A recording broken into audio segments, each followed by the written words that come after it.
SBS reporter Abby Dinham joins us now from Wodonga on the Victoria-New South Wales border.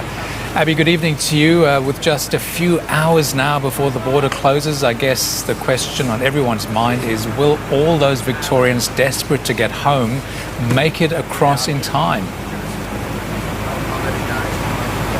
Good evening, Anton. Well, it doesn't look too bad here, but just over on the Hume Highway, there is a massive line of cars stretching at least 5 k's long to cross the border from New South Wales into Victoria. There's about 900 police officers will be working throughout the night to process all those people trying to beat the deadline. What I'm standing at now is a secondary checkpoint where cars are being diverted off the highway to get processed here. It's only taking about half an hour to cross at this stage, which I'm sure is a relief to some people who are hoping to try and beat that deadline. People arriving today will have to be tested and then isolate at home for 2 weeks, but from tomorrow it will be hotel quarantine for a mandatory fortnight.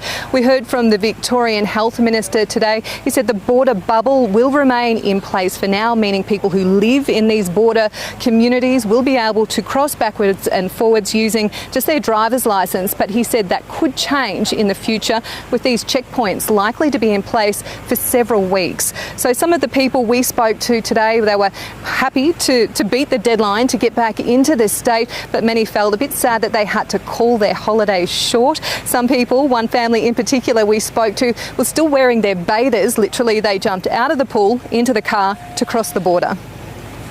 We travelled to Ballina for 2 days. We stayed overnight and now we've come back and travelled 2 days back. So we've done about 40 hours in the car and maybe not even 24 hours in the camper van. We're used to it. It's the same old stuff. What did you say, sorry? It's the same old stuff. So you're used to the borders open? Yeah. Lockdown, whatever. And Abby, speaking of that long line of cars, we understand that COVID testing facilities are also coming under pressure there.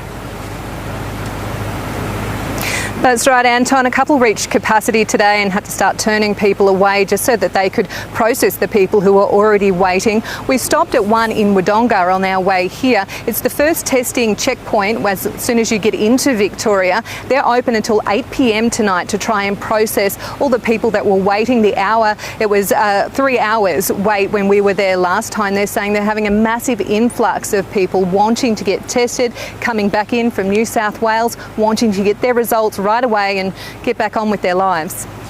Testing times from the border. That's Abby Dinham updating us live from Wodonga.